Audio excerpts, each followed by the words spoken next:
So our test diet was we took the simple sugars out, so all the sugar, and we replaced it with beef, so ground beef, on a calorie for calorie basis. So now we had the average human diet, then we had the average human diet with the one substitution. So we put that high quality protein source in, replacing the sugar. And then we fed it to them, we paired them. And that high quality protein would have balanced the amino acids as yes. well as reducing the high glycemic. It would reduce the glycemic. Yep. So we paired them, siblings, they were all females. Okay, so we had sisters, and we fed them as a percentage of their body weight. So it was isocaloric per body weight.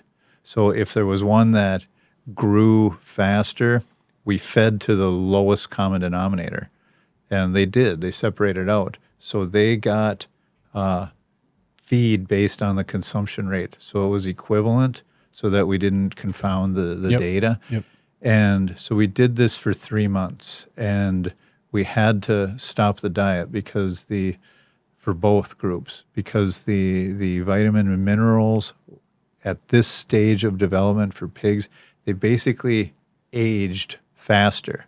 They lost their hair. They got brittle bones.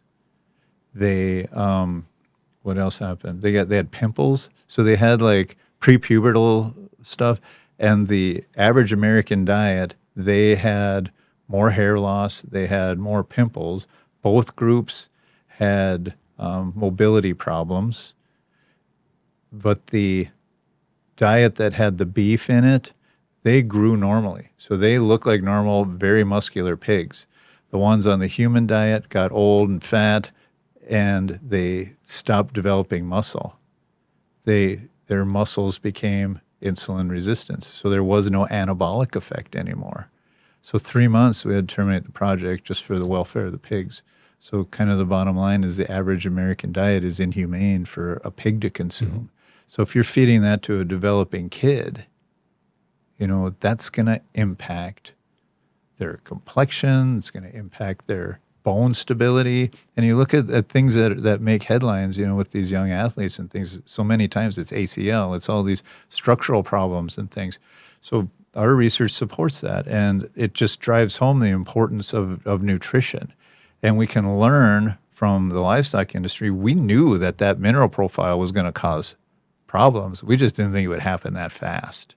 And the pigs that had more muscle, they were so muscular that at that level, they would get hairline fractures in ribs because their muscles were too much for their bones.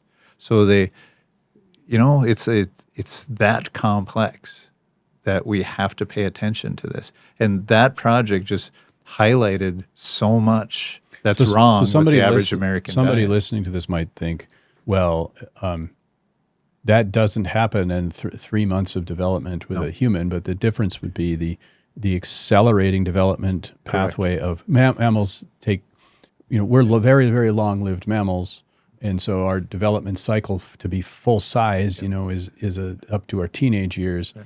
Where everybody who has a dog, you're like at the maximum height at like 8 months, and you're, full weight at maybe a year and a half or something. Yeah, we think of dog years. So these are like pig years. So they've got a hormonal, they've got genetics, and they've got, and they're producing, growth hormones and other stuff at rates much, much higher. So you're going to be sort of accelerating that. So, yes. Or not, because it's shut down. Right. In the which is why maybe it shows up so fast, because they are running, they're revved up on their development cycle. Yes. But as a model, a pig is an excellent model for a lot of human, whether nutrition or health type stuff, as opposed to like a mouse model where it's that how fast can I don't know the number of when a mouse can go from being a pinky, I think that's the name of the baby mouse, to it can make pinkies. It's weeks to months. Pup. Yeah. Pup. I think called pinkies when you buy them to feed them to baby alligators, which probably have a name.